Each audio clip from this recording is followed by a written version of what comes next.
নমস্কার বন্ধুরা, good morning.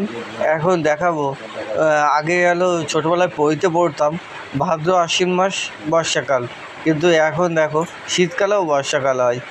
এই যে দেখো আমাদের যেই মকর সংক্রান্তি চাঁদপাড়াতে বৃষ্টি হচ্ছে, এই দেখো আমাদের রাস্তাঘাট, এই যে রাস্তাঘাট সমস্ত জলে থই থই করছে। এই যে দেখো বন্ধুরা, এখন হলো অনেকের কাজে যেতে ভীষণ অসুবিধা হচ্ছে, যেমন আমাদের কাজে যেতে অসুবিধা হচ্ছে, পাশের যে কাজে যেতে অসুবিধা হচ্ছে। এই বৃষ্টি বাদল যে কবে কমবে জানি না। আজকের থেকে নিম্নচাপ শুরু হলো। দেখো বন্ধুরা, এই যে আমাদের রাস্তা, এই যে দেখাচ্ছি, এই যে জলমুগ্ধ, এই যে জল জমেছে দু সাইডে, এটাই হলো ডেঙ্গু মশার উৎপাত। কিন্তু সরকার থেকে রাস্তা ঠিক করে দেয়, কিন্তু তাতে কতটুকু বালি কতটুকু কী হবে বোঝা যাচ্ছে না।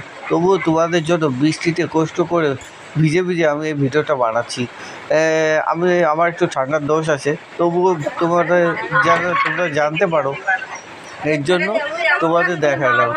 এই দেখো বন্ধুরা, যদি এই ভিডিওটা তোমাদের ভালো লেগে থাকে, লাইক কমেন্ট ও শেয়ার করো, আর প্রচুর প্রচুর পরিমাণে আমাকে সাপোর্ট করো। আমাকে আর কিছু বলার নেই। নমস্কার।